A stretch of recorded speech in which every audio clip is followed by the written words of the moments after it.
Nimewaita leo hapa ili kupitia kwenu niweze kuzungumza na Watanzania wenzangu kufuatia kukamilika kwa kazi iliyokuwa inafanywa na Tume ya Rais ya uchunguzi wa matukio ya uvunjifu wa amani wakati wa uchaguzi na siku chache baada ya uchaguzi mkuu wa mwaka 2025.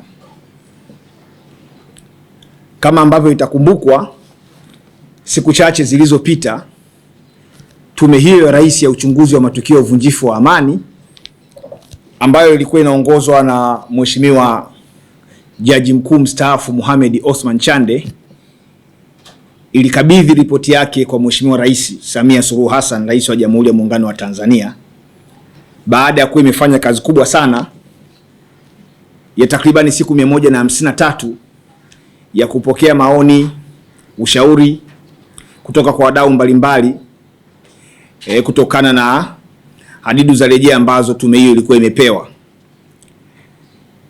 Kwa hiyo baada ya tume hiyo kukamilisha kazi yake na kukabidhi ripoti kwa Mheshimiwa Rais, watu mbalimbali wamejitokeza hadharani kutoa maoni yao ya kile ambacho wamekisikia, na kimsingi walikuwa wanatoa maoni yao kuhusiana na ripoti ya Tume ya Rais ya uchunguzi wa matukio ya uvunjifu wa amani wakati na baada ya uchaguzi. Sasa kabla sijaendelea mbele kwenye mazungumzo yangu haya na ninyi leo, ni muhimu kumbukumbu zikawekwa vizuri. Kitu ambacho sisi wa Tanzania tunapaswa kukifahamu ni kwamba Mheshimiwa Rais kwa mamlaka alionayo chini ya sheria ya tume za uchunguzi aliteua tume ya uchunguzi, na ile tume kwa mujibu wa jina ni tume ya Rais, na ndio maana haikushangaza hata baada ya kuipokea Rais alisema tume ile ni ya kwake. Ile tume ni ya kwake na ripoti ni ya kwake, na ndio maana alikabidhiwa yeye. Kitu pekee ambacho Watanzania tulibahatika kukijua, kukisikia au kukifahamu ni hotuba iliyotolewa wakati wa sherehe za kukabidhi ripoti. Kwa hiyo mimi leo nimekuja mbele yenu sio kuchambua ripoti. Nimekuja mbele yenu kuchambua hotuba iliyotolewa na mwenyekiti wa Tume ya uchunguzi wa matukio ya uvunjifu wa amani wakati wa uchaguzi na baada ya uchaguzi mkuu wa mwaka 2025. Nafanya hivyo kwa sababu ripoti haijawahi kusomwa hadharani. Naomba ieleweke hivyo. Ripoti ya tume ya Jaji Chande haijawahi kusomwa hadharani, na wanaotoa maoni yao ya kiuchambuzi kuhusiana na ripoti wanakuwa wanakosea, kwa sababu hiyo ripoti hakuna mtu mwingine yeyote zaidi ya Mheshimiwa Rais wa Jamhuri ya Muungano wa Tanzania ndio ameweza kuiona. Kwa hiyo kitu ambacho Watanzania tulikisikia ni hotuba, sio ripoti. Ripoti ya tume ya Jaji Chande haijawahi kusomwa popote, na sijui kama itasomwa kwa sababu Rais kasema ni ya kwake. Kwa hiyo niliona nianze na wewe utangulizi ili kuweza kuweka kumbukumbu sawa sawa kwamba tunapojadili mambo haya tukumbuke tunajadili hotuba ya mwenyekiti wa tume ya uchunguzi aliyoitoa wakati wa kukabidhi ripoti, wakati ripoti yenyewe haijasomwa. Hatujui kilichopo kwenye ripoti. Kitu ambacho tunakijua na tuna uhakika nacho ni hotuba ambayo tuliisikia, na mimi nimeichapisha kama ambavyo nimeipata katika mitandao ya kijamii na kama ambavyo ilikuwa inasomwa siku ile ilipokuwa ripoti inazinduliwa au ripoti inakabidhiwa kwa Mheshimiwa Rais. Kwa hiyo mimi nachambua hotuba ya Mheshimiwa Jaji Chande. Hilo ni jambo la kwanza. Lakini jambo la pili, ni lazima kwanza nianze kwa kutoa shukrani na pongezi. Nitoe shukrani na pongezi kwa Mheshimiwa Rais Samia Suluhu Hassan kwa uamuzi wake wa kuunda tume kwa mujibu wa sheria, tume ambayo mwisho wa siku ilikuja na ripoti ambayo bado wananchi hawajui ndani imeandikwa nini, isipokuwa wananchi wanafahamu hotuba ambayo ilitolewa wakati wa kukabidhi ripoti ile. Mheshimiwa Rais alichukua hatua muhimu sana na nadhani kwa wakati sahihi, kutokana na yale yaliyokuwa yamejiri baada ya uchaguzi, wakati na baada ya uchaguzi, kwa sababu taifa lisingeweza kubaki vile vile bila hatua kuweza kuchukuliwa kulirudisha pamoja. Taifa lilikuwa limegawanyika kutokana na vurugu zilizokuwa zimetokea. Na mimi sitakuwa hapa kwa ajili ya kuzungumza masuala ya vurugu. Nitakuwa niko hapa kwa ajili ya kuzungumza mambo yanayohusiana na uhai wa watu, kwa sababu ndio kitu cha thamani kabisa kwa mwanadamu kuliko kitu kingine chochote. Na kwa sababu vurugu zile licha ya kwamba zilisababisha madhara mengine, lakini madhara makubwa na ambayo hayarekebishiki ni madhara ya kupoteza uhai wa watu mbalimbali, na ambao kwa mujibu wa hotuba ya mwenyekiti wa tume ile, Mheshimiwa Jaji Mohamed Osman Chande, ametuambia watu waliofariki au waliouliwa kutokana na kadhia ile ni jumla ya watu 518 kama tutakavyokuja kuona hapa baadaye wakati nikichambua. Kwa hiyo nimshukuru Rais kwa sababu angeweza kukaa kimya tu kama ambavyo kwenye nchi zingine tunaona licha ya kuwa machafuko yanatokea, Rais anakaa kimya. Lakini Rais wetu ni muungwana sana, ni mama mwenye huruma, mama mwenye upendo, kama vile jina lake lilivyo, suluhu. Anapenda sana kutafuta suluhu pale ambako kuna utengamano.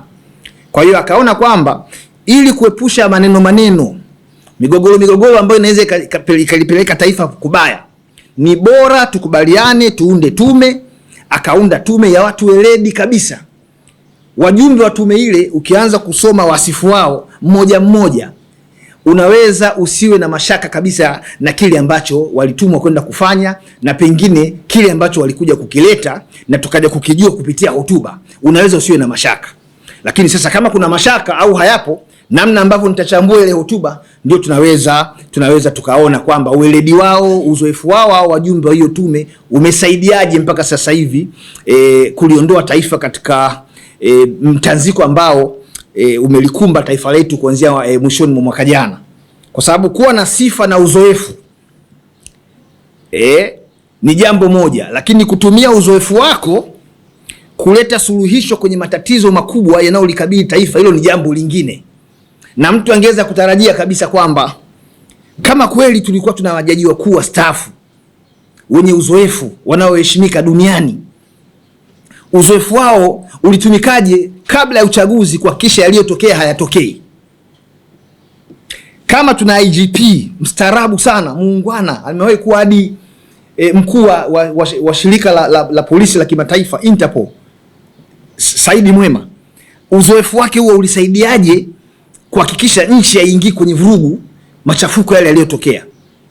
Kama tuliweza kuwa na katibu mkuu kiongozi mstaafu, balozi wetu wa zamani kwenye Umoja wa Mataifa Ombeni Sefue, yani uzoefu wake huo, weledi wake, sifa zote hizo alizokuwa nazo ziliwezaje kusaidia wakati ule nchi isiingie kwenye shida? Kama tuliweza kuwa na katibu mkuu mtendaji wa Jumuiya ya Maendeleo ya Nchi za Kusini mwa Afrika SADC Stergomena Tax, yani ule uzoefu huo, weledi wake ulizuiaje? Kwa sababu tusije kusifia watu tu hapa, tunasifia watu kwa maana ya wasifu, kama vile dhima yetu kwenye jambo hili ni kusifia wasifu walionao baadhi ya watu kwenye tume. Sisi shida yetu sio wasifu wa mtu, shida yetu ni huo wasifu na uzoefu alionao unawezaje kusaidia taifa lisiingie kwenye shida, na likiingia kwenye shida uzoefu huo unaweza ukatumikaje kuliondoa taifa kwenye shida.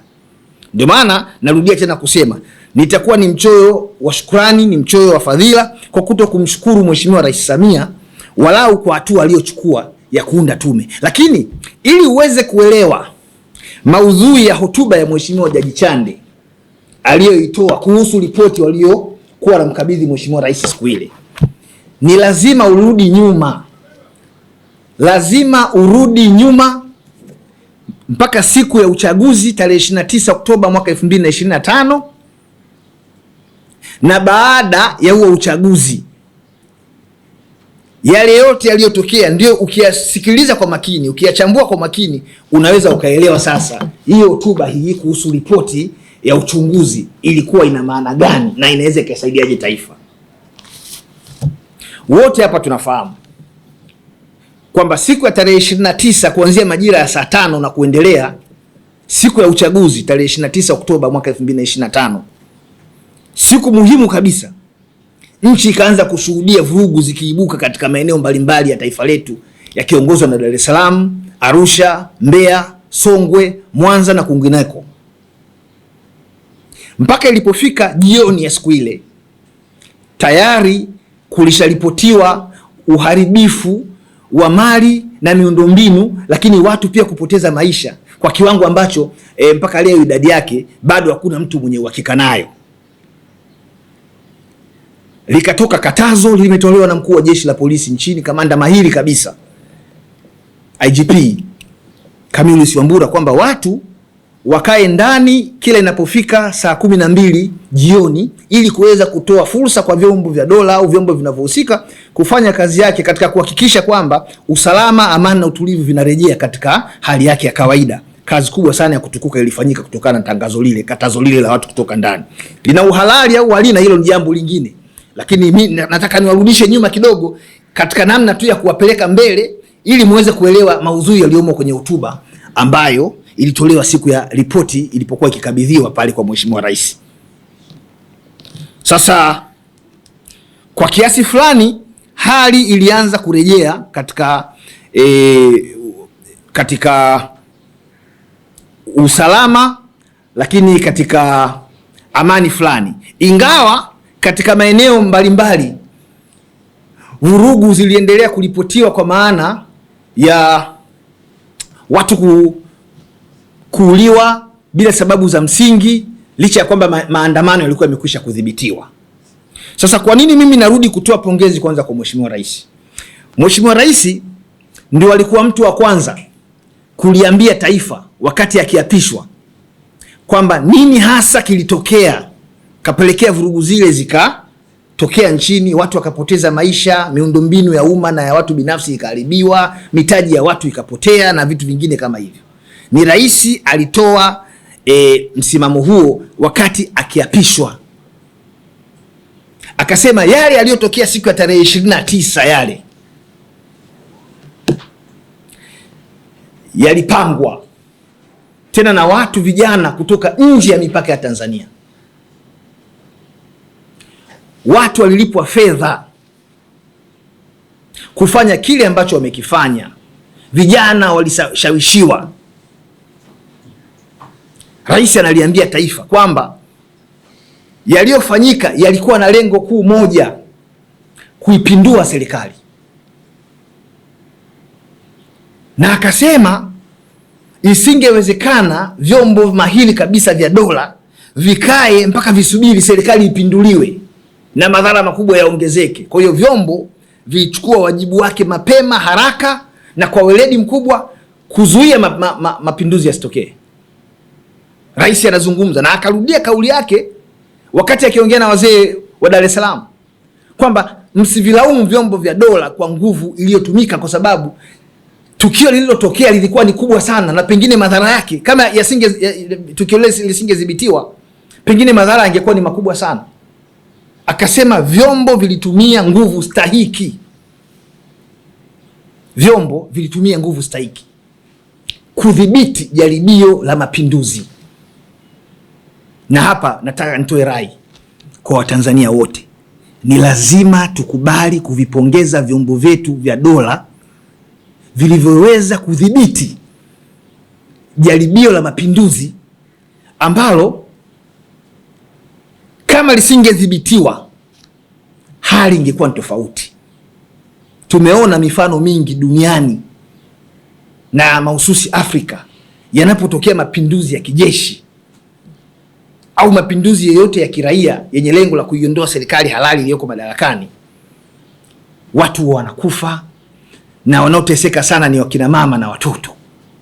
Lakini sisi tuliweza ndani ya siku 2-3 kudhibiti ile jaribio. Lakini sio tu kwamba tulidhibiti, vyombo vyetu vilidhibiti. No, vilikwenda mpaka kuwabaini waliopanga, walioratibu, waliofadhili na waliotekeleza ule mpango. Na ndio maana ndani ya muda mfupi tulishuhudia mahakama zetu, na hapa pia nataka nimpongeze mkurugenzi wa mashtaka DPP wakili msomi Sylvester Mwakitalu kwa kushirikiana na jeshi la polisi kwa upelelezi uliofanyika vizuri kabisa, ambao ukatupelekea ndani ya muda mfupi kuwajua waliotekeleza mipango ya kutaka kuipindua serikali. Watu wale wakafikishwa mahakamani kwa haraka sana, wakafikishwa mahakamani haraka sana kwenye maeneo yote ambako vurugu zilitokea: Mwanza, Arusha, Mbeya, Dar es Salaam, Songwe. Kwa hiyo kwa hatua hiyo tayari taifa lilikuwa limeshafanikiwa kuwafahamu waliotaka kufanya mapinduzi kwenye nchi yetu, na likawachukulia, serikali ikawachukulia hatua. Lakini kama nilivyosema, kwa kuwa mama ni mtu muungwana sana, hayupo hapa kulipiza visasi, hayupo hapa kutesa watu bure, akaona kwamba kwa kuwa kwa mujibu wa ibara ya 28 ibara ndogo ya 4 ya Katiba ya Jamhuri ya Muungano wa Tanzania, kutaka kupindua serikali ni uhaini na adhabu yake ni kifo. Maana yake ni kwamba watu zaidi ya 500 ambao walikuwa wamekamatwa nchi nzima, kama wangeshtakiwa mahakamani kwa ushahidi ambao tayari ushakuwepo, kwa sababu sina shaka na ueledi wa DPP kwenye kupeleka mashtaka makubwa mahakamani. Ana ueledi mkubwa sana, kwa sababu kwa kushirikiana na jeshi la polisi alikuwa ameshapata ushahidi kwamba hawa ndio waliotaka kupindua serikali na ushahidi upo. Lakini mama akasema hapana, hawa wakipelekwa mahakamani kwa ushahidi huu ambao DPP unao, hawa watakutwa na hatia, watanyongwa. Adhabu ya uhaini ni kunyongwa mpaka kufa. Sasa nchi ikiwa katika msiba wa watu ambao tumeambiwa ni 518 kwa mujibu wa hiyo hotuba ya Mheshimiwa Jaji Chande, tayari tumeshapoteza watu 518 na zaidi. Halafu kesho yake mahakama ziende zikahukumu watu wengine zaidi ya 500 kwa kosa la kutaka kuipindua serikali, nchi ingekuwa na msiba mkubwa sana mpaka hapa tunapozungumza. Sasa kwa kuwa kuna falsafa yetu sisi Tanzania ambao muasisi wake ni rais, falsafa ya 4R, tukatumia R moja tu, inaitwa resilience, ustahimilivu. Mama akasema hapana, nchi inahitaji kuponywa zaidi kuliko kulipiza visasi. Hebu angalieni namna za kisheria, kwa sababu wengi walioshiriki hayo majaribio ya kufanya mapinduzi walikuwa ni vijana ambao walikuwa wamefuata mkumbo tu, walikuwa hawajielewi. Hebu angalieni namna muweze kuwafutia mashtaka. Wameshapata funzo na naamini hawatarudia tena. Rais analiambia taifa. Kwa hiyo zile kesi zikafutwa, wakasamehewa wale vijana, na walikuwa wameshapewa onyo kwamba mnasamehewa, lakini muende mkawe vijana wema mtaani au majumbani kwenu.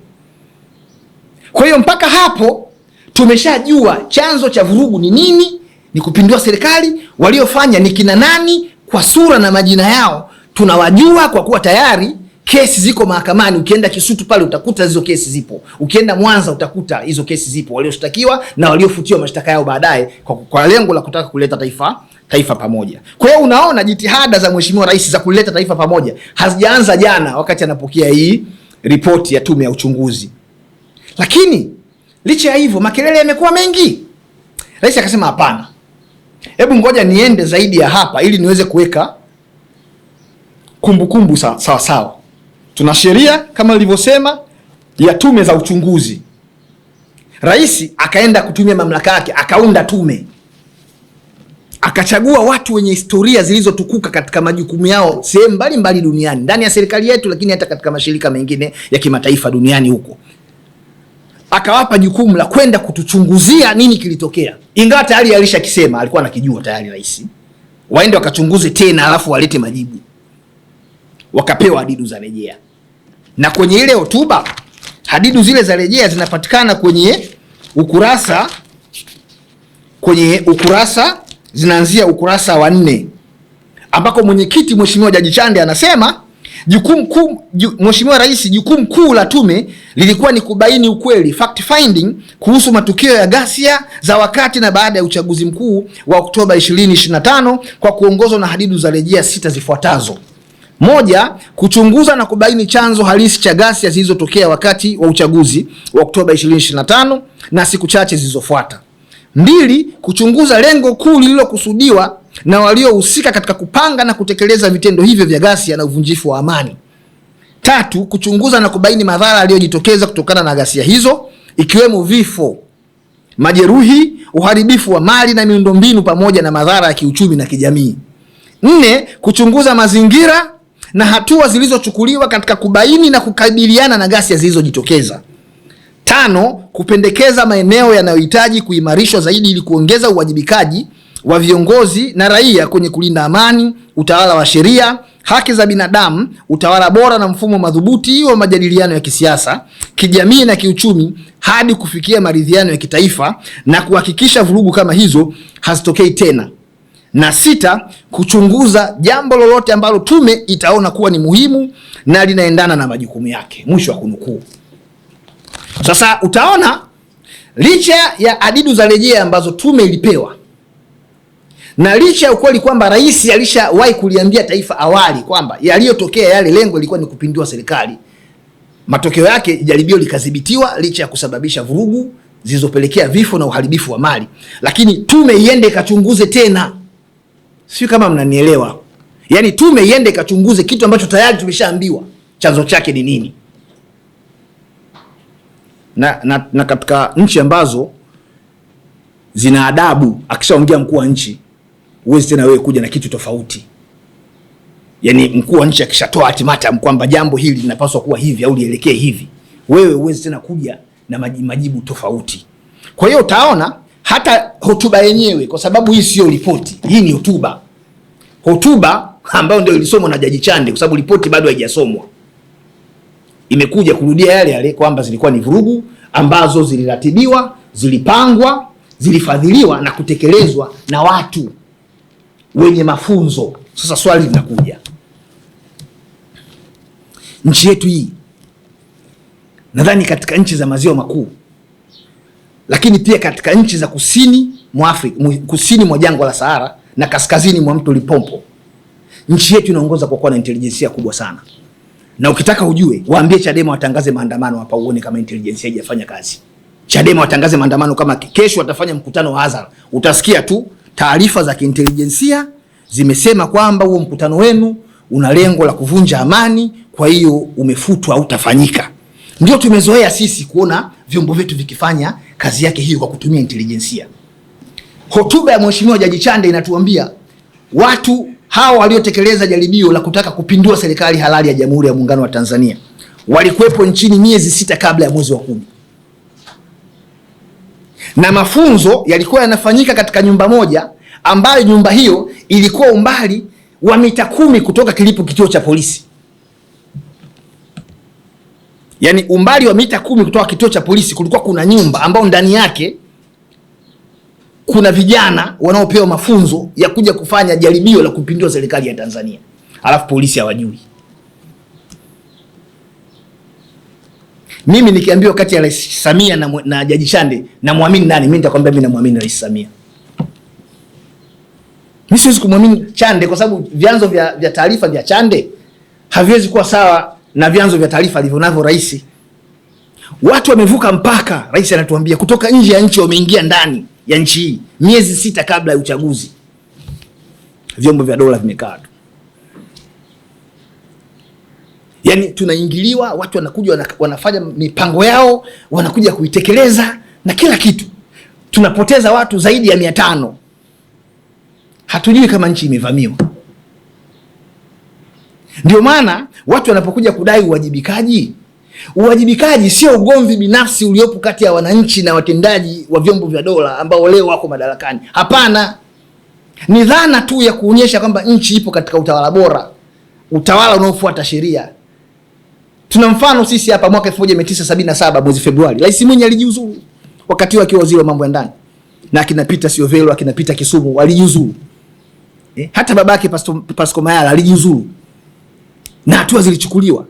Huwezi kuwa na taifa ambalo ndani yake kuna watu zaidi ya 500, tena tunasema kwa kujisifu kama ni watu tu 500, yani ni vitu vya kawaida. Alafu mpaka leo hakuna mtu yeyote kawajibika. Nimemsikia profesa mmoja akisema hivi, katika nchi za Jumuiya ya Madola, tume za kichunguzi haziruhusiwi kuincriminate watu, haziruhusiwi kutaja watu majina. Mimi huyo profesa namheshimu sana sana kabisa, kwa umri, kwa taaluma yake, kwa mchango wake kwenye tasnia ya sheria. Lakini naomba nimkumbushe tu, tarehe 14 mwezi Januari mwaka 2006 waliuliwa wafanyabiashara 3 kutoka Mahenge, wafanyabiashara ya madini kule Mabwepande, na dereva taxi mmoja marehemu Juma Ndugu wa Manzese pale. Kelele zilipokuwa nyingi, Rais Kikwete akatumia mamlaka yake haya ambayo Rais Samia akayatumia, akaunda commission for inquiry iliongozwa na jaji wa mahakama ya rufani marehemu Jaji Kipenka Musa, na katibu wa tume ile alikuwa jaji sasa hivi wa mahakama ya rufani anaitwa Jaji Elieza Feleshi. Tume ile ya uchunguzi ile iliyoundwa na jaji na Mheshimiwa Rais Kikwete ilikuja na majina. Kwa hiyo leo tunapoambiwa kwamba ripoti ya tume ya Jaji Chande haiwezi kutaja majina ya watu ambao wamehusika kwenye jinai, eti ni uzoefu wa nchi za Jumuiya ya Madola, huo ni uongo mchana kweupe kabisa. Kwa sababu sisi kama taifa sio mara ya kwanza kuunda tume za uchunguzi kuhusu jinai ambazo zimefanyika ndani ya nchi yetu, na tume hizo zikaja na majina ya watu wakawajibika. Tume ya Jaji Kipenka ikaja na ripoti kwamba polisi wa mkoa wa Dar es Salaam wakiongozwa na aliyekuwa kaimu kamanda wa polisi wa mkoa wa Dar es Salaam wakati ule, Abdalla Zombe, kamishna msaidizi wa polisi, walihusika kuwaua watu wasiokuwa na hatia. Na mapendekezo ya tume ni kwamba wale watakiwa wachukuliwe hatua za kisheria kwa kufikishwa mahakamani, na walifikishwa mahakamani. Leo tuna watu 500 wamekufa. Watu 500 wamekufa. Na tume inasema kwenye hotuba yake Jaji Chande inaweza idadi ikawa zaidi ya hiyo. Jaji Chande anasema hivi, idadi inaweza ikawa zaidi ya hiyo. Huoni mtu yote akitajwa hapo. Lakini mbaya zaidi, Jaji Chande anasema maiti 219 kati ya watu 518 waliokufa zilifanyiwa uchunguzi chini ya sheria ya uchunguzi wa vifo vyenye mashaka. Hiyo sheria inaitwa The Inquest Act. Ni sura ya 24 ya sheria za Tanzania. Anasema Jaji Chande kwamba tume ikamwamuru pathologist, yani daktari bingwa uchunguzi wa maiti, akachunguze zile maiti zimekufa kwa sababu gani. With all due respect, kwa heshima zote kwa tume na wajumbe wake, tume haikuwa na mamlaka kisheria kumwambia yule pathologist achunguze maiti za watu waliokufa katika mazingira kutatanisha. Kifungu cha 10 kifungu kidogo cha kwanza cha sheria ya uchunguzi wa vifo vyenye mashaka, The Inquest Act, ambayo ni sura ya 24 ya sheria za Tanzania, kinasema mwenye mamlaka ya kutoa amri miili au mwili wowote ambao unadhaniwa umetokana na kifo chenye mashaka uweze kufanyia uchunguzi ni Corona, na atafanya hivyo hiyo Corona kwenye mahakama inayoitwa Corona Court, na mwenendo wa uchunguzi wa maiti hiyo unaitwa inquest proceedings. Tume ina majaji wakuu wawili wastaafu, hailijui hilo. Yani tume ikainuka ikaenda Muhimbili pale ikamwambia jamani chunguzeni, na yule pathologist kwa sababu naye hajui sheria naye akaenda kuchunguza. Ndio maana unakuja kuona kwenye hotuba yake ya siku alipokuwa anakabidhi ripoti, maana yake narudia tena, hii sio ripoti. Anasema baadhi ya maiti zilikutwa zina ncha, vifo vyao vimetokana na ncha kali. Ingekuwa ni Corona Court imekaa kuchunguza hiyo miili iliyookotwa baada ya vurugu au wakati wa vurugu, ripoti isingesema kwamba ni kitu chenye ncha kali. Mimi Peter Madereka ndio mtu wa mwisho kuanzia mwaka 2022 kusimamia kesi ya uchunguzi wa kifo chenye mashaka kwenye mahakama ya uchunguzi inaitwa Corona. Tangu wakati huo hakuna mahakama yoyote hapa Tanzania imewahi kufanya hivyo. Kwa hiyo hata hii taarifa tunayokuja kuambiwa kwamba hivi vifo 200 watu maiti 219 zilifanyiwa uchunguzi na mtaalamu kabisa wa miili ya watu waliokufa ni taarifa ya uongo. kwa sababu mwenye mamlaka ya kufanya vile ni Corona, na mamlaka, chombo chenye mamlaka ni Corona Court. Nendeni mkasome the Inquest Act, na kifungu cha 10 kile kifungu kidogo cha kwanza kiko wazi kabisa. Tume haijatuambia hivyo kwamba ilifuata huo utaratibu, lakini licha ya kukubali kwamba hiyo miili ilifanyika kwa kutumia sheria ile, ukitaka kuitumia ile sheria ya uchunguzi wa vifo vyenye mashaka, utaratibu ni kwamba ni lazima ifunguliwe mahakama ya uchunguzi, na sio tume iinuke iende Muhimbili ikamwambia yule jamaa mochwali pale kwamba bana, maiti hizi hapa 10 chunguza, alafu atufanyagi hivyo. Sasa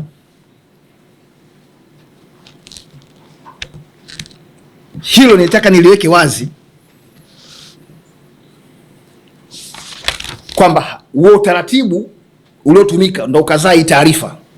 Huo utaratibu wa kufuata sheria, na ilitegemewa kwa kuwa tume iliundwa kwa mujibu wa sheria, yote ambayo yangefanywa na tume yalitakiwa yatokane na sheria. Hata idadi ya hivyo vifo, idadi ya vifo inatajwa katika ukurasa wa 25, ukurasa wa 25 mpaka ukurasa wa 26 wa hotuba ya Mheshimiwa Mwenyekiti Jaji Chande. Anasema hivi, na naomba ninukuu: tathmini ya tume ni kuwa jumla ya vifo vilivyotokana na ghasia za uchaguzi mkuu ni 518, ambapo wanaume ni 490 sawa na 94.6, na wanawake ni 28 sawa na 5.4. Vingi kati ya vifo hivyo vilikuwa sio vya kawaida, unnatural. Mkoa wa Dar es Salaam ulikuwa na vifo vingi zaidi, ukiwa na vifo, na naomba watu wenye calculator hapa, watu wenye mashine ya kujumlisha wajumlishe hizi takwimu sasa. Mkoa wa Dar es Salaam ulikuwa na vifo vingi zaidi, ukiwa na vifo 182, jumlisha hapo 182, ikifuatiwa na mkoa wa Mwanza vifo 90, Mbeya vifo 80, na mkoa wa Arusha vifo 53. Ukijumlisha hizi namba hii 518. Kwa hiyo hata hii namba yenyewe ni ya uongo. Namba ni ya uongo. Yaani 182 jumlisha 90 jumlisha 80 jumlisha 53. Jibu haliwezi kuwa 518.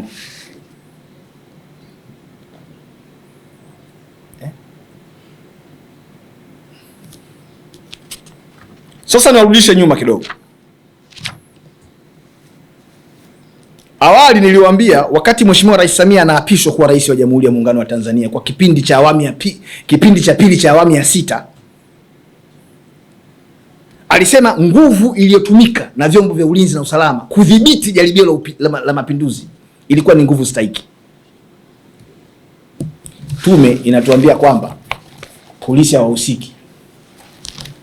Yaani una nchi ambao kuna jaribio la mapinduzi linataka kufanyika, jaribio linadhibitiwa, mapinduzi yanashindwa, afu unaambiwa vyombo vya dola hata havihusiki. Sasa aliyedhibiti yale mapinduzi ni nani? Yaani hii haitaji hata kuwa na degree, kwa sababu tume ilipokuwa inatoa hiyo hotuba ilikuwa inajua kabisa inatoa hiyo hotuba na inasikilizwa na watu wenye akili timamu, sio vichaa. Hiyo hotuba kwamba vurugu zimetokea na hatuwezi kuziacha vurugu ziendelee kwa sababu zimepangwa kufanywa hizo vurugu na wahuni kama wenyewe wanavyodai, wahuni tu fulani hivi. Vurugu zinadhibitiwa. Wanaoweza kudhibiti vurugu ni majeshi yetu sisi. Na watu waliokuwa wanafanya hizo vurugu hawezi wakawa walikuja mikono mitupu. Tuamini hivyo, maana tumeambiwa walikuja na mawe na marungu na mikuki na mishale na silaha za moto. Hawa walidhibitiwa na nguvu ilikuwa ni stahiki, na mwisho wa siku vikatokea vifo.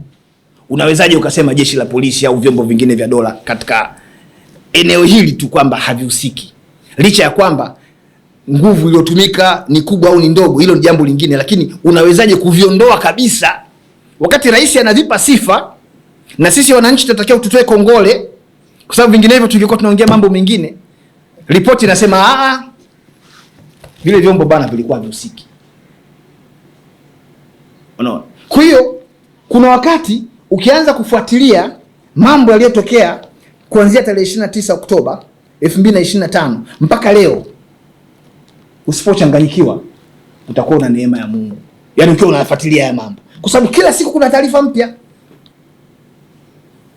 Tuliambiwa vijana kutoka nje ya nchi, lakini Kisutu pale hakuna kijana hata mmoja raia kutoka nje. Pale Kisutu kwenye ile hati ya mashtaka ambayo tuliiona pale, hakuna kijana kutoka nje ya nchi hata huyu mmoja.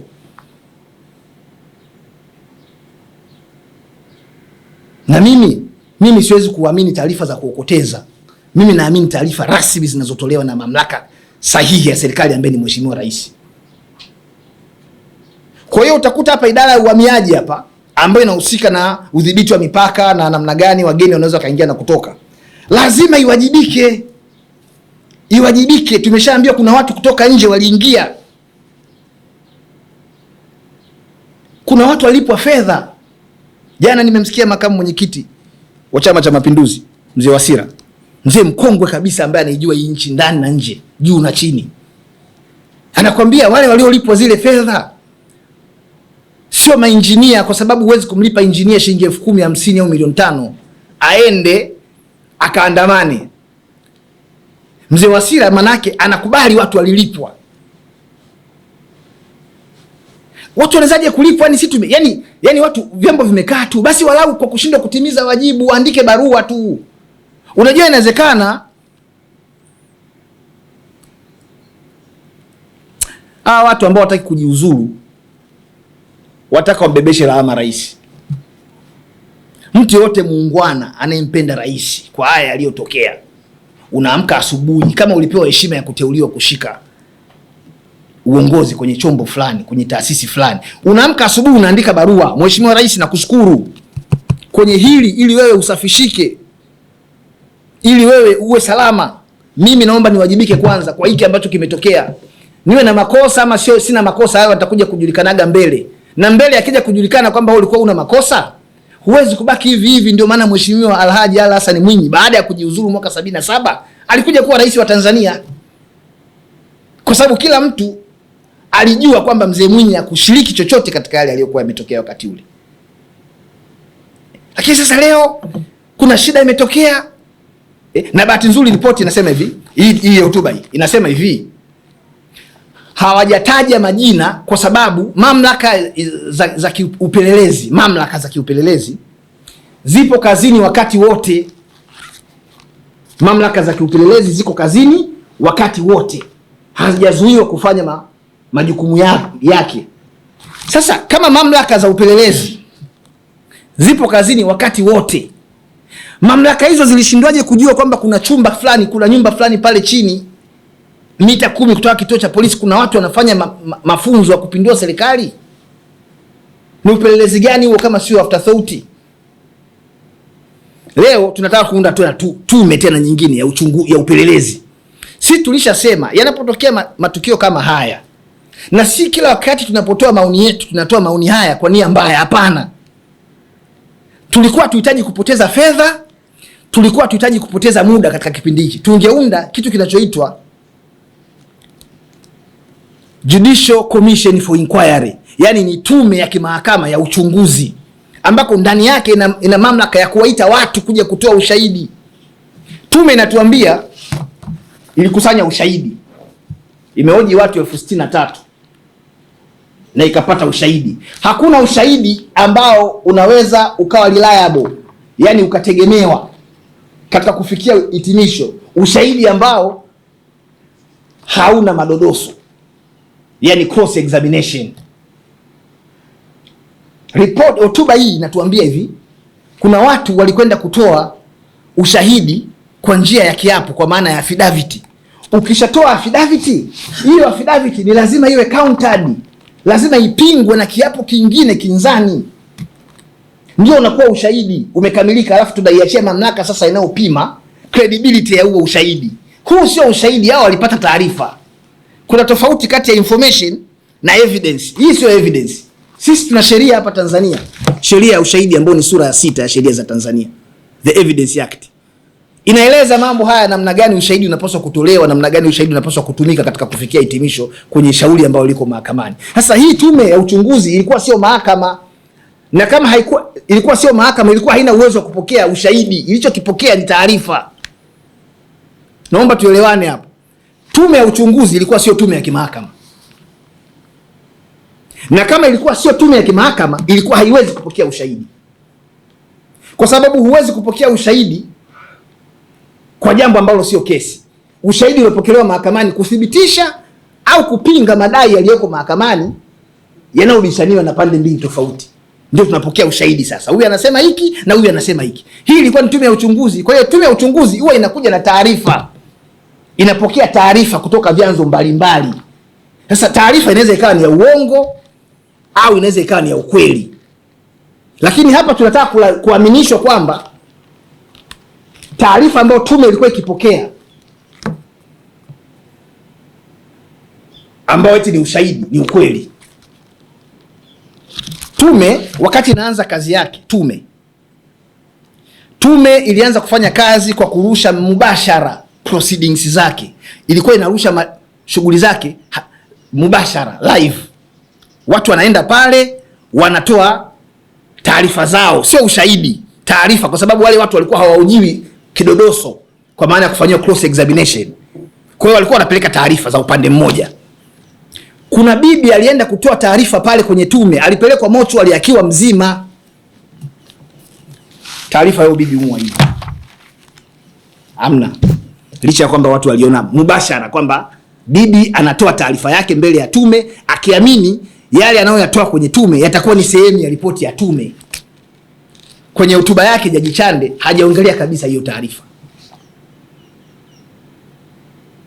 Na hao watu wa mochwari waliompeleka huyo bibi wa watu kule mochwari bado wapo kazini.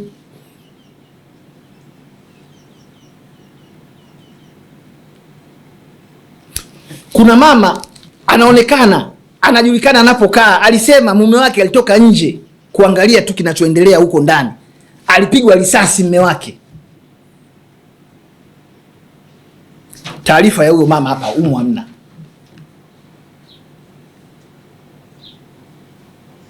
Sasa sitaki kusema ripoti ni ya uongo au hotuba, of course, kwa sababu ripoti hatuna.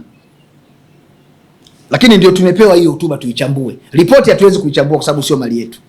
Ni mali ya rais. Tume ni ya rais na ripoti ni ya rais. Na wala hatuwezi kujua kilichoandikwa kwenye ripoti. Sisi tulichonacho ni hotuba ambayo ilisomwa hadharani. Kwa ndo tunayo hapa, tumeprint. Mnielewa bana?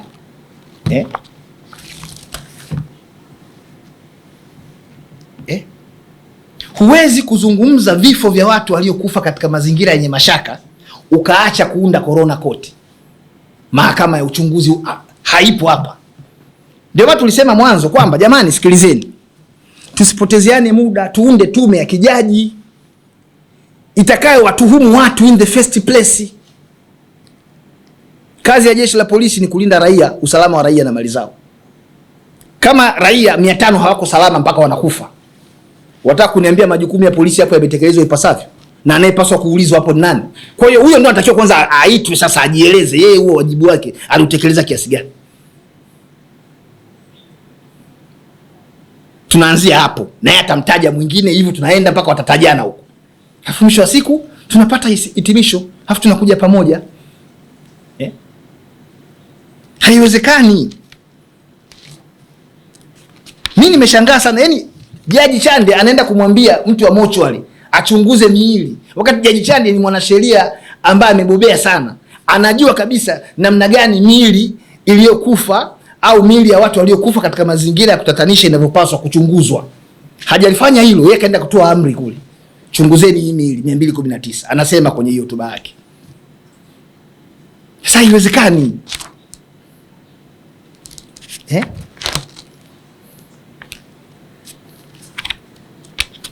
Sijaona hata mkuu wa chombo chochote cha dola kaitwa kwa jina kwenye hiyo hotuba, sijaona.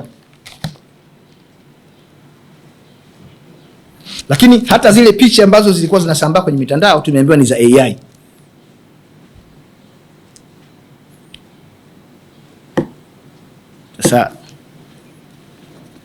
Sasa kama baadhi ya picha zinaweza zikawa ni AI, inawezekana hata hilo tukio lote lilikuwa ni AI.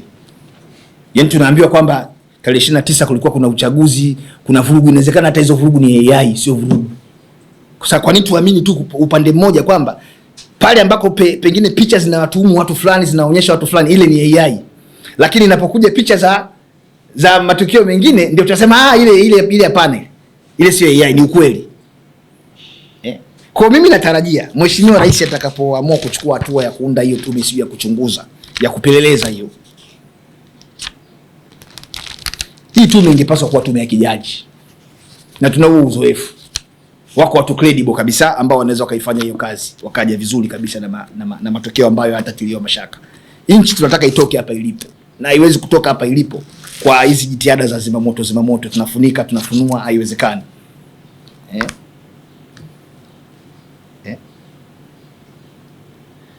Moja kati ya vichocheo vya vurugu tumeambiwa ni kauli za vyama vya siasa, no reforms no election.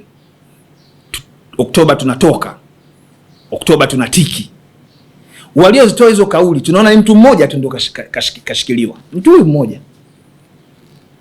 na tunaambiwa vyombo vya dola wakati wote viko kazini. Kuna mtu asema anapoteza watu kule Bukoba, yupo tu mpaka sasa hivi anadunda, yuko vizuri tu. Tulihakikishiwa, na ndio maana sisi wengine tulishiriki uchaguzi, tulihakikishiwa uchaguzi utakuwa huru, haki, wa amani na utulivu. Kumbe wakati tunahakikishiwa, kuna watu wengine wameshaingia nchini, wanapanga mikakati ya kuvuruga uchaguzi na kuua watu. Haiwezekani, haiwezekani. Na kama tungekuwa tunajua tukienda kushiriki uchaguzi ya mambo yatatokea katika hali yaliyotokea, tusingeenda hata kufanya uchaguzi wenyewe. Kwa hiyo mimi naiona hii hotuba hii labda mpaka tutakapoona ripoti, inawezekana hii hotuba ina vitu tofauti na vilivyomo kwenye ripoti, lakini kiujumla hotuba inaacha maswali mengi sana, inaacha maswali mengi sana kuliko majibu. Tulitarajia ndani ya siku 153 ambazo tume ilikuwa imepewa kazi ije na majibu, na inapotokea mazingira kwamba kuna vifo, tunapaswa kuelekeza akili zetu zote, nguvu zetu zote, jitihada zetu zote kwenye kushughulika na hizo taarifa za vifo. Nani aliwaua wale watu? Ziko taarifa watu wameuliwa wakiwa wamekaa wanaangalia TV. Zipo hizo taarifa, watu wako wanatoa testimony, wanatoa ushahidi wao, wanatoa taarifa zao, wanalalamika ndugu zao.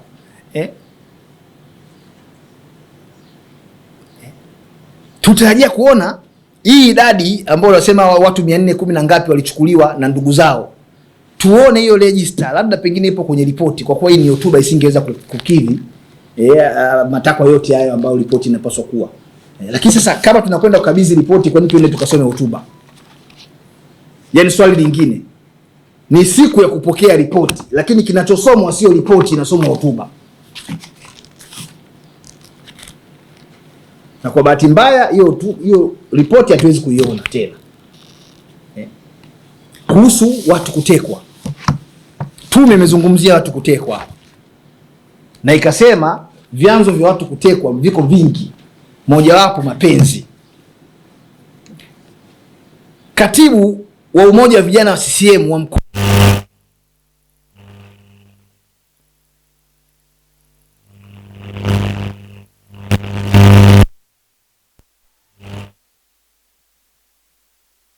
ndio wanaopoteaga wale huwa ni mapenzi.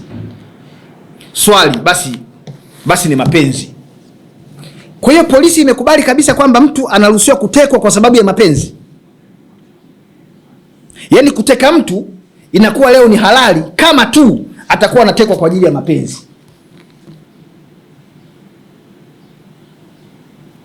Mpaka tunakuja kupata hitimisho kwamba wanaotekwa wametekwa kwa sababu za mapenzi. Maana yake tayari tunawajua hao wapenzi wao ni kina nani. Kwa nini wasikamate hao wapenzi wakashtakiwa? Kwa sababu hairuhusi kumteka mtu kwa mujibu wa sheria zetu na sheria za kimataifa. Kwa hiyo kuja kutuletea sababu za watu kutekwa halafu bila kuonyesha uwajibikaji, yani ni sawa sawa tu na si mtumie neno gani, natafuta neno lenye adabu kidogo. Unajua sio Wanyamwezi tumefundishwa adabu kidogo, unapoongelea mambo haya lazima uwe na adabu kidogo. Ni kukoseana heshima. Kuna sehemu nyingine wamesema watu wanaotekwa huwa wanatekwa kwa sababu za kishirikina. Tuna sheria sisi ya mambo ya uchawi, sura 23 ya sheria za Tanzania, The Witchcraft Act. Sheria ya muda mrefu sana, ilitungwa mwaka 1929 nadhani. Polisi itumie hizo findings, itumie hiyo sheria kuwajibisha hao watu wanaoteka watu kwa sababu zozote zile. Kwa sababu utekwe kwa mapenzi, utekwe kwa uchawi, utekwe kwa umepotea njia. Kuna wengine tumeambiwa wametekwa kwa sababu za kibiashara. Vyote hivyo ni uhalifu tu kama ulivyo uhalifu mwingine.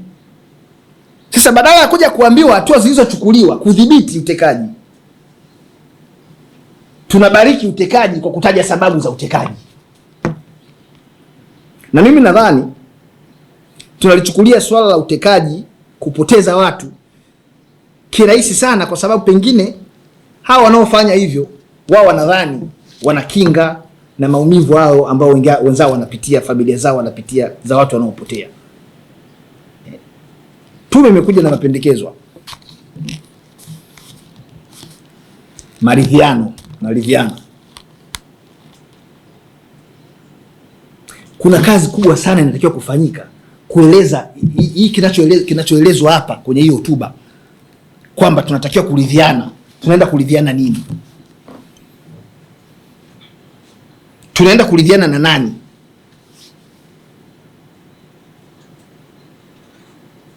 Kwa sababu hoja hapa ni kwamba kuna watu wamepotezwa, kuna watu wameuliwa, kuna watu wametekwa.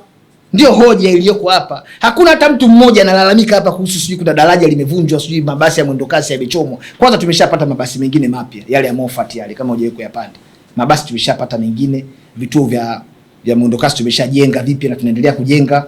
Tunashukuru wafadhili ambao wanaendelea kuisaidia Tanzania kwenye maeneo hayo ya uboreshaji wa miundombinu. Barabara kila siku zinachimbwa, zinajengwa, hakuna shida. Wale waliopotea tutawarudishaje? Waliokufa tunawarudishaje? Haiwezekani, hii si sawa. Kwa hiyo unapozungumza maridhiano, hebu toka nje ya boksi. Akina Beni Sanane wale pale tangu mwaka 2016 kwao kuna msiba tu. Sasa unaenda kuulizana naye nini? Kuna yule mwandishi mwenzenu wa Zoligwanda mpaka leo hayupo. Akina Simon Kanguye hawapo. Akina Mdude Nyagali hajulikani wako sehemu gani. Sasa unaliziana na nani yani? Labda angesema hivi hiyo hotuba. Jamani, watu wote ambao kwa namna moja ama nyingine ndugu zenu wametekwa, akina Ali Kibao ndugu zenu wamepotezwa, njooni bwana turidhiane, tuone kama tunaweza tukawalipa fidia, tuwalipeni fidia kwa sababu ndugu zenu hawataonekana tena. Hilo ni jambo zuri. Lakini ukiitwa wewe Marwa wewe unaenda kuliziana na nini? Kwani wewe unakosa gani? Una shida gani hapo ulipo sasa hivi? Kuna watu yani hapa tunaongea, kuna watu kule kuna misiba inaendelea.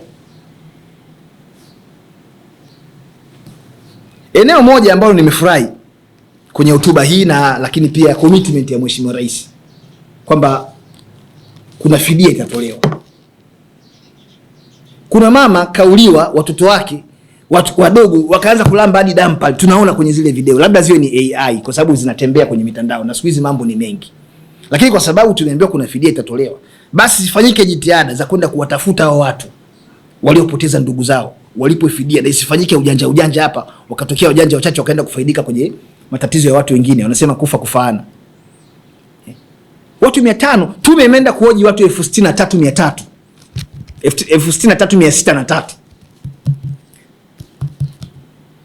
Haiwezekani namba ya watu waliohojiwa iwe kubwa kuliko namba ya watu waliokufa. Vitakiwa viwe sawa. Kwa sababu tunategemea wewe ndugu yako aliyekufa ndio uende ukatoe nani kule. Ndugu yako au jirani yako. Sasa watu waliohojiwa ni 63,000 na bahati nzuri kwenye hotuba ya Mheshimiwa Jaji Chande anasema namba walioitaja wao inaweza kaongezeka. Yaani hii namba walioitaja humu, hii 518 sio ya mwisho. Kwa sababu kuna matukio mengine, kuna watu waliuliwa au waliuliwa lakini hawakufikishwa kwenye vituo vya afya ili kumbukumbu ziweze kuwekwa sawa sawa. Kuna watu ndugu zao waliokotwa kwenye maeneo yale ya vurugu lakini hawakutaka kuwapeleka ndugu zao hospitali. Kuna watu walipelekwa hospitalini wakafia pale, lakini ndugu zao wakawachukua mapema kwenda kuwazika. Kwa hiyo bado takwimu hasa hazijulikani, lakini mimi nitarajia kama tumeshakubaliana kwa idadi yoyote ile kwamba watu wamekufa hivi, kwa nini tusimalize huu msiba tukaweka matanga hata ya siku moja ya kitaifa?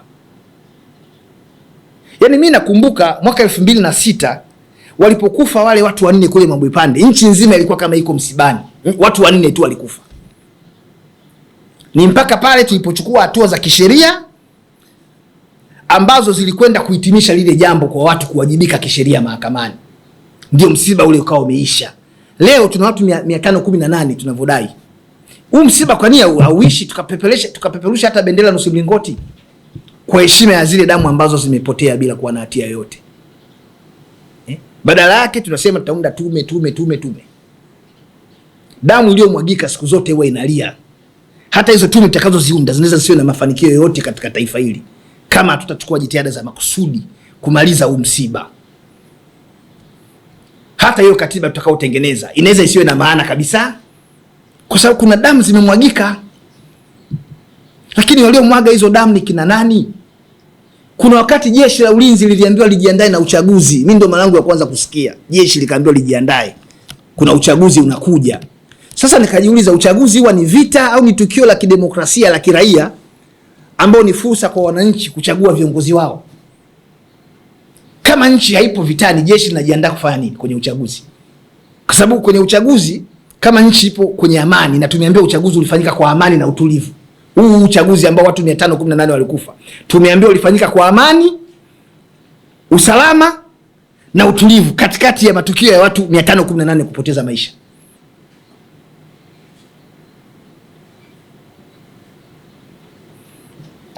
Kama jeshi lilipewa amri lijiandae, lilijiandaaje? Kwa hiyo haya mambo ndugu zangu nimeona ni yazungumzi kwa sababu yametokea, na sisi wote tunao wajibu wa kutoa mchango kuhakikisha hali inarudi kwenye mstari na maisha yanaendelea. Hatuna mjomba wala shangazi hapa atakaye kuja kuirudisha hii nchi katika mstari. Kila mtu anawajibika kutoa mawazo yenye kujenga. Sio wakati wa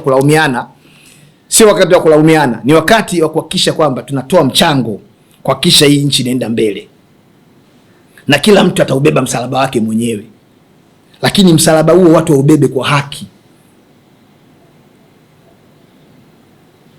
Mimi naona labda sasa niweke nukta hapa, unless kama kutakuwa kuna maswali machache katika hiki ambacho mimi nimekizungumza, lakini kumbukumbu tu ibakie sawa kwamba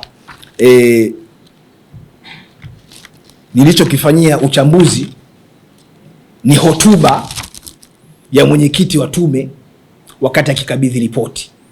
Ripoti bado sijaiona, sijaisoma. Mimi nimechambua hotuba yake. Kwa hivyo kama kutakuwa kuna swali lolote, niko hapa kwa ajili ya kujibu maswali. Lakini la pili, yani hizo jitihada sio za kutengeneza katiba mpya na kila kitu zitakuwa na maana sana kama damu hizo watu tutaziacha zipotee hivi, na kama hao wauaji hawataweza kuwa identified, wakajulikana ni kina nani walifanya hivyo na kwa nini walifanya hivyo. Kama kutakuwa kuna uwajibikaji kwamba vyombo vya ulinzi vilitimiza wajibu wake kwa namna gani, licha ya kwamba tunaambiwa walizuia mapinduzi. Wamezuia mapinduzi ni kweli. Lakini kama kuna watu wamefanya makosa kuruhusu raia kutoka nchi za nje waingie ndani ya nchi yetu hapa kuja kufanya vurugu, hao waliopewa dhamana ya kulinda mipaka wanatakiwa wawajibike. Hakuna mambo ya kuanza kupendeleana au kuoneana aibu kwenye masuala ya msingi ambayo yamegharimu maisha ya watu. Kama wewe ni kamishna general wa uhamiaji, kuna watu waliingia na watujui waliingiaje, na wewe upo. Sasa mpaka sasa hizi unafanya. Nchi hii ina watu wengi, watu milioni 65. Sio lazima uwe wewe tu. Sasa ukisubiri mpaka uwajibishwe ndio unaondoka bila heshima. Lakini ukiona tu mwenyewe kwa busara zako, na kama unaguswa ni mzalendo. Na uzalendo hapa sio kukaa kimya au kufumbia maovu. Uzalendo ni kuchukua hatua pale ambako inaonekana kuna makosa yamefanyika. Huo ndio uzalendo. Tumegeuza uzalendo siku hizi ni kulindana dhidi ya maovu yanayofanyika. Hiyo haiwezekani. Haiwezekani. Ndugu zangu, naomba niishie hapa. Karibuni kwa maswali kama yapo. Karibu.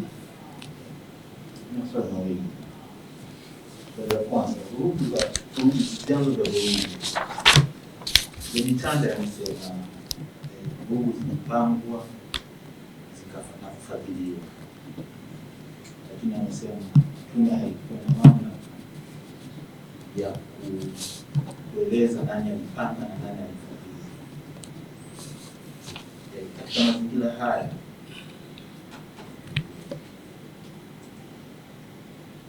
inakuwaje hii taarifa inaaminika kama kuna vitu vingine vinafichwa kwenda bila kujua sababu gani inatokea?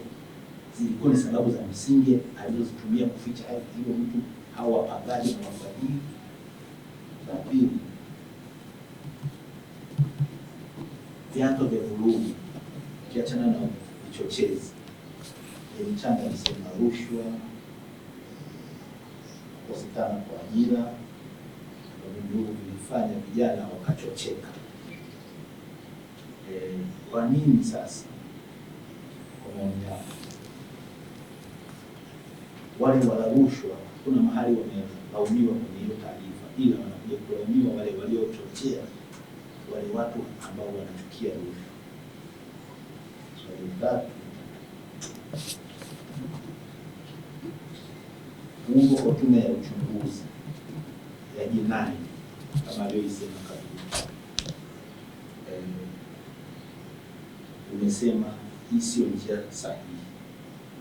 Ni utaratibu gani sasa ungetumika?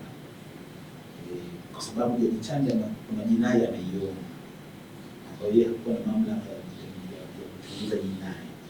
Tupite njia gani ili tupate haya majinai haya yashughulikiwe?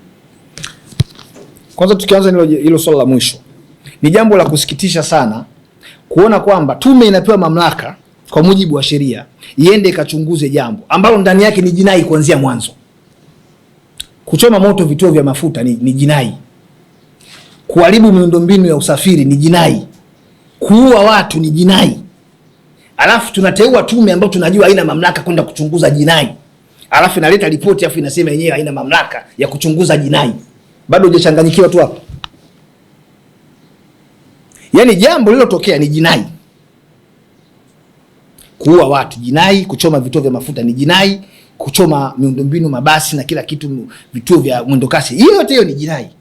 Tunaunda tume, unaiambia nenda kachunguze nani kafanya, chanzo cha kitu hiki ni nini. Tume inarudi nakwambia bwana mimi hao mamlaka sina, ni jinai. Ya mambo ya kuchunguza jinai mimi sina. Ndio maana nimekupa mfano hapa kwamba hata yule profesa aliyesema kwamba nchi za Jumuiya ya Madola hazina utaratibu kwenye tume za kiuchunguzi kutaja majina ya watu waliofanya jinai, huyo profesa akasema uongo. Kwa sababu licha ya kwenda mbali tu, Tanzania ni moja kati ya nchi zinazounda Jumuiya ya Madola. Tumekuwa sisi na tume ya Jaji Kipenka hapa. Mwaka 2006 iliundwa tume kuchunguza mauaji ya wafanyabiashara wa madini kutoka Mahenge waliouliwa Mabwepande, wakatajwa majina kina Zombe, wakatajwa majina kina Ahmed Makele, wakatajwa majina kina Christopher Bageni, wakatajwa majina kina marehemu Koprojeni Andrew, wametajwa na mapendekezo ya tume yanasema hawa watu wapelekwe mahakamani. Sasa watu wa Tanzania hawezi kufanya wajinga kiasi hicho. Tume inaundwa afu inasema haina mamlaka ya kutaja watu. Sasa kama haina mamlaka ya kutaja watu, ilikuwa inafanya kazi gani? Kwa sababu kazi hiyo pia ni kuchunguza hiyo jinai. Kuna vifo, uchunguze hivyo vifo, hao watu wamekufaje. Kwa hiyo hicho tunachoambiwa ni kama vile tu kuchanganyana. Kama una Panadol unaweza ukapasuka kichwa kabisa kwa maumivu. Huku kuna taarifa hii, huku unaambiwa vingine. Lakini swala la pili, ukauliza kuhusu rushwa kama kichocheo. Kama tumeshajua rushwa na yenyewe ni jinai. Kwa hiyo kwa maneno mengine, tume hamna kitu imefanya kwenye kazi waliopewa kwa siku 153. Kwa sababu bado majibu ya maswali ya jinai zilizofanyika hajapata majibu. Ndio maana hata tume yenyewe haijui nani aliua mtu, nani alichoma kituo cha polisi moto. Nimesema si wajibu wao kutaja. Wanajua lakini hawajasema hivyo. Tume hajasema kwenye hotuba yake. Hawajasema, labda kama wamesema kwenye ripoti, ila kwenye hotuba ambao sisi ndio tunayo, hamna mahala sehemu wamesema wanajua. Yaani tume imesema haina mamlaka ya kuchunguza jinai. Kwa hiyo kama walikuwa hawana mamlaka, maana yake hawakuchunguza. Na kama hawakuchunguza, maana yake hawajui. Na kama hawajui sasa walienda kufanya kazi gani, kwa sababu moja kati ya adidu za rejea ni adidu rejea namba 4 nadhani hapa inazungumza waende wakachunguze madhara yaliyotokana na vurugu, ambao moja ya madhara ni vifo. Kifo ni jinai, kuharibu miundombinu ni jinai. Kwa hiyo tume hamna ilichokifanya, imekuja tu kutusomea hotuba siku ile. Kama rushwa ni kichocheo na kama hotuba inavyosema kwamba vyombo vya dola viko kazini wakati wote, swala la rushwa ni mamlaka ya TAKUKURU. Tutarajia sio vurugu zitokee ndio iundwe tume ndio ije tuletee majibu.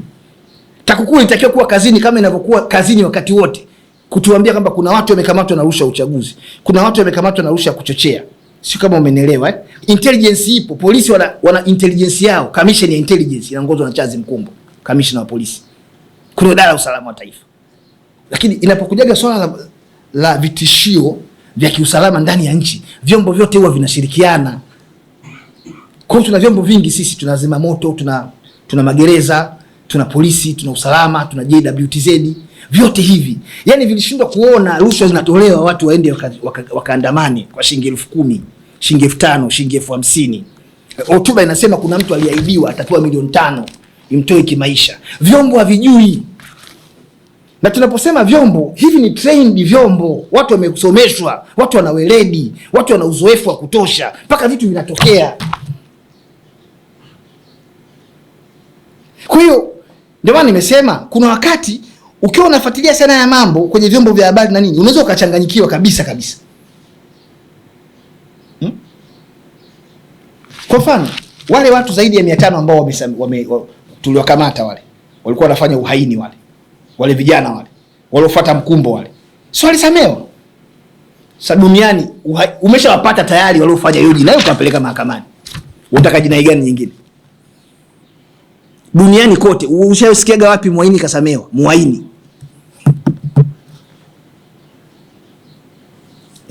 Kwa hiyo kuna vitu vingine ukiambiwa alafu katuliza akili kidogo, hujalewa, yani uko tu vizuri hivi, unachanganyikiwa. Mimi nakwambia, yani leo tume inasema haina uwezo wa kuchunguza jinai.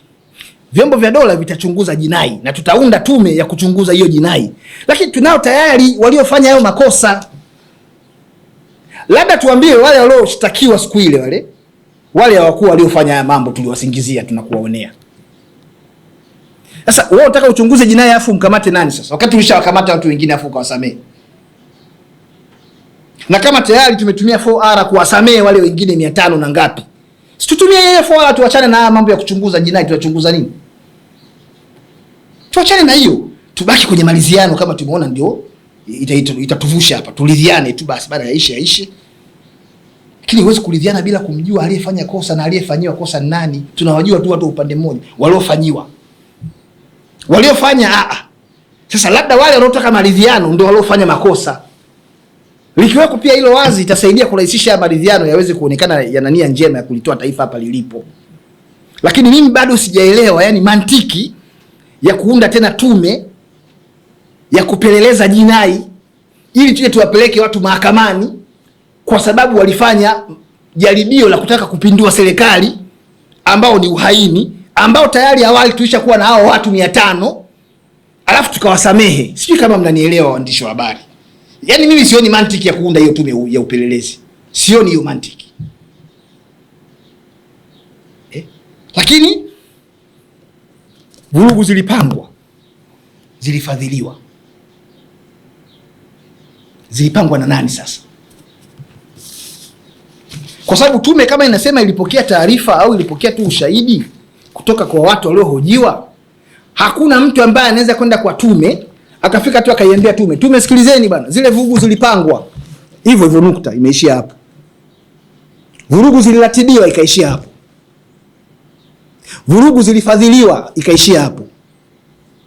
Vurugu zilitekelezwa bila tume ambayo ina watu wenye akili sana, watu wenye uzoefu mno, watu wenye heshima zao, wakaacha kuhoji swali kwamba bwana, wewe unatuambia hizi vurugu zilipangwa, nani alipanga?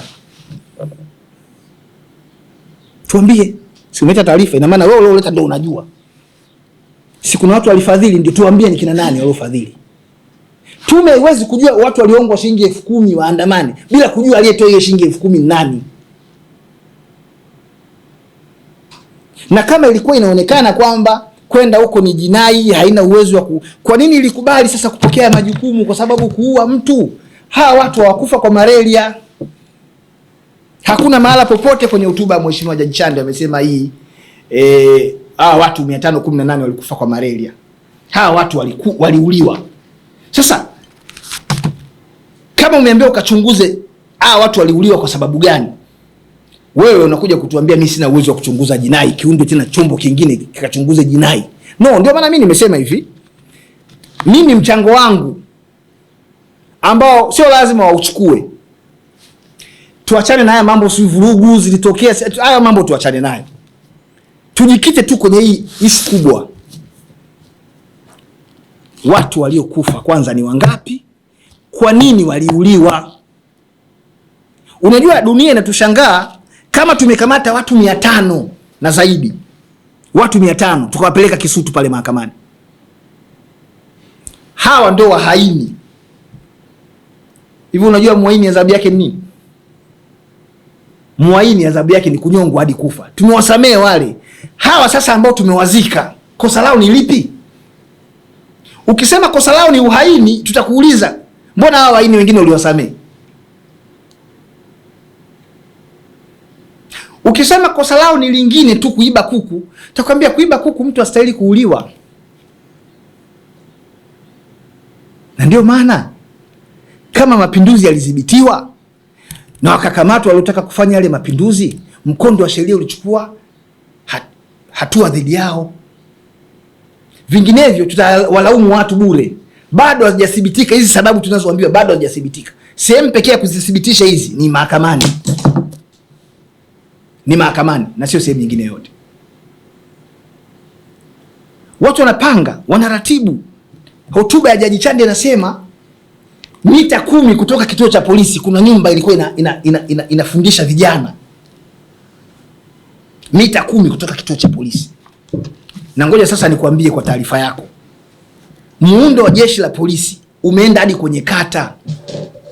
Kwa hiyo ungetarajia wakati wote taarifa za kiintelijensia za kihalifu zinapokelewa vituoni. Kule kwenye kata kuna polisi kata mwenye nyota 2, polisi kata inspector, zinachakatwa kule, zile taarifa zinafanywa kazi. Haiwezekani tukawa na nyumba imefungwa tu hatujui nyumba inafanyaga kazi gani, alafu eti Jaji Chande yeye ndo aje ajue. Polisi ambao wako trained, Jaji Chande hajawahi kupata mgambo, yeye kajua kupitia hotuba yake kwamba kuna nyumba iko mita 10 kutoka kituo cha polisi. Polisi wenyewe hawajui.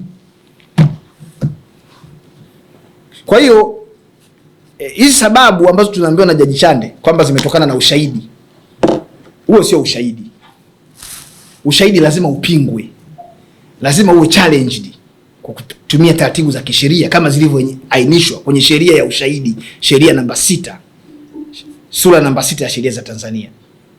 Kwa hiyo anayetaka kuiheshimu hii hotuba ataiheshimu, ambaye pia anaona hana sababu ya kuiheshimu hii hotuba kwa yaliyomo humu ndani, kwa sababu pengine anaweza kaya na mchanganya akili, huyo mtu atakuwa naye yuko sahihi kama atakuwa anajiuliza maswali ambayo hayana majibu. Kwamba tunaambiwa zilipangwa, hatuambiwi waliopanga, waliratibu, hatuambiwi. Lakini the bottom line, narudia tena, yani itakuwa tunafanya sijui kitu gani, double jeopardy. Si tulikuwa tuna kesi pale mahakamani, zilikuwepo pale Kisutu za uhaini, si mbaki moja nadhani, watu zaidi ya 500 nchi nzima. Sasa tume hiyo itakuja kuchunguza kuhusu uhaini mwingine. Yani jumuisho la matukio yale yote yalijumuisho lake, rais katuambia ni kutaka kupindua serikali ambayo ni uhaini. Hakuna kitu kingine kitakachokuja kuchunguzwa nje ya hapo. Kama wewe ulifanya uhaini, ulikamatwa ukasamehewa, hiyo biashara imeisha. Ndio maana nasema twende tu kwenye kutafuta waliokufa na walioua ni kina nani, tuwalipe fidia wale wenzetu, tuombe radhi, tufanye matanga, tumalize msiba. Nadhani maswali yako nimeyajibu. Mauli ya mwisho. Ndio. Kwa nini huamini sababu za tume ya Chande kuhusiana na waliotekwa? Kwa sababu hizi zimetolewa na vyombo vya usalama. Lakini hii tume inatakiwa kufanya nini ili iadilike? Unajua, unapoleta mambo ya imani unarudi msikitini na kanisani. unapota mambo ya imani. Tume inapaswa kufanya kazi kwa mujibu wa sheria. Sasa unapozungumza kwamba tume imepata taarifa kutoka kwenye vyombo vya usalama kwamba watu wametekwa kwa sababu hizi, watu hawataki kujua sababu za watu kutekwa. Watu wanataka uwajibikaji kwa watu wanaotekwa, watu wanaoteka watu. Hakuna mtu karuhusiwa kwenye sheria zetu za Tanzania kwamba kama sababu ya kutaka kwenda kufanya utekaji ni mapenzi, nikamteke mtu umuue umpoteze, basi ndio iwe sawa. Hakuna sheria imesema hivyo. Kwa hiyo unaona Jaji Chande badala ya kutuambia vyombo vya dola vimefanya kazi gani kuwadhibiti hao wanaofanya mapenzi wasitekwe, yenyewe inakuja tu kutuambia mtu alitekwa kwa sababu alikuwa ana mapenzi, mtu alitekwa kwa sababu za ushirikina, mtu alitekwa sio alipotea njia. Sasa wewe hapo unakuja changanyikiwa tu bado kweli? Kwa hiyo sio swala la kuamini hapa. Tunataka kulazimisha kuamini vitu ambavyo sio mahala pake. Sehemu pekee unapoweza kuamini bila kuhoji ni msikitini au kanisani, unamwamini Mungu yupo ambaye hujawahi kumuona wala hahitaji ushahidi. Lakini haya mambo ya kibinadamu tena ni ya kisheria, hahitaji mambo ya kuamini. Atuletee jeshi limefanya kazi gani kudhibiti watu wasitekwe wakapotea. Nadhani maswali hayo nitakuwa nimeyajibu. Nini kifanyike? Iundwe tume ya kijaji kwenye kuchunguza haya mambo ili kuweza kuwawajibisha watu. Tume ya kijaji ambayo itakuwa na mamlaka yote ya kimahakama, kuwaita mashahidi, kuwahoji na kuchukua hatua inapobidi. Lakini sio hizi tume ambazo mwisho wa siku na zenyewe zinakwepa wajibu, zinasema hazina mamlaka wakati zimepewa mamlaka ya kufanya hivyo. Nairobi, una swali? Niulize moja tu. Wakati wa hiyo hotuba ambayo wewe unaiita ni hotuba, Chande alitoa mapendekezo, na ndani ya mapendekezo likiwemo moja ambalo ni kusaidiwa kwa wale watu ambao walipata madhara au wengine kupoteza ndugu zao, kusaidiwa kisaikolojia. Wewe ni miongoni mwa watu ambao kabla hata ya hiyo hotuba na kabla ya leo umesikika mara kadhaa ukisema umeshiriki kusaidia kuzika ndugu wa watu ambao walipoteza maisha Oktoba 29. Sasa kwenye yale ambayo Chande ameyazungumza na kile ambacho wewe ulikuwa ukizungumza, uhalisia wake ni upi na unadhani ni tiba ya kwanza kwa watu ambao wameathirika na zile vurugu ni kuacha sheria ichukue mkondo wake kwa waliofanya. Kwa sababu leo kwa mfano mtu kavunjika mguu, kakatika mguu, unampelekea mguu wa bandia, wakati humwambii yule aliyemvunja mguu kachukuliwa hatua gani, haitamsaidia. Bado atabaki na maumivu tu, kwa sababu hakuzaliwa kuwa kilema, na aliyemfanya kilema anamjua, na wewe mwenye mamlaka hutaki kuchukua hatua dhidi ya yule mtu aliyosababisha kile kitendo au yale maumivu. Kwa hiyo bado kumpa mguu, kumpa sijui mtaji, sijui kumpa baiskeli, kumpa vitu gani, haisaidii kama waliofanya vile vitendo watakuwa bado wanaachwa mtaani waendelee kutamba. Na itakuwa hatuna uhakika kwamba je, na kesho kutwa mambo yanaweza yakatokea au yasitokee kama hao watu bado hapo. Lakini kutoa fidia, kusaidia kwa namna moja ama nyingine, kutakuwa kuna maana tu kama hatua ya kwanza ya kuwabaini waliofanya vile vitendo na kuwachukulia hatua itakuwa imefanyika. Kwa hiyo tuanze kuwabaini kwanza, tuwachukulie hatua, halafu tuje kwenye hatua sasa ya pili kwamba hawa wakishachukulia hatua na wenyewe wanapitia adhabu ambayo ya yale walioyafanya, tuna sasa kuja kuwapa pole hawa watu bana, jamani, pamoja na aliyotokea basi shikeni pole yenu hii hapa, maisha yaendelee.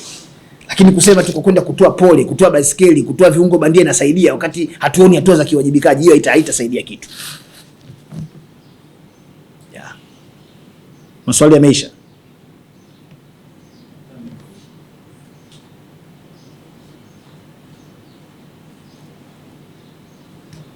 Basi kama maswali yameisha, mimi nashukuru sana.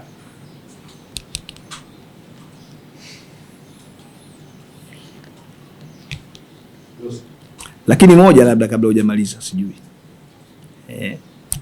Jaji Chande kwenye ripoti yake nyingine akiwa mwenyekiti wa tume ya haki jinai kwenye masuala ya utekaji alisema kuna mahabusu nyingine zisizojulikana. Kwenye ripoti yake hii hapa alisema, tume ya haki jinai hii hapa ripoti yake, Jaji Chande alisema kuna mahabusu nyingine hazijulikani zilipo.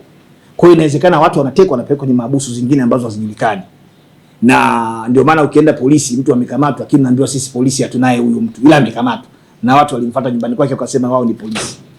Kwa hiyo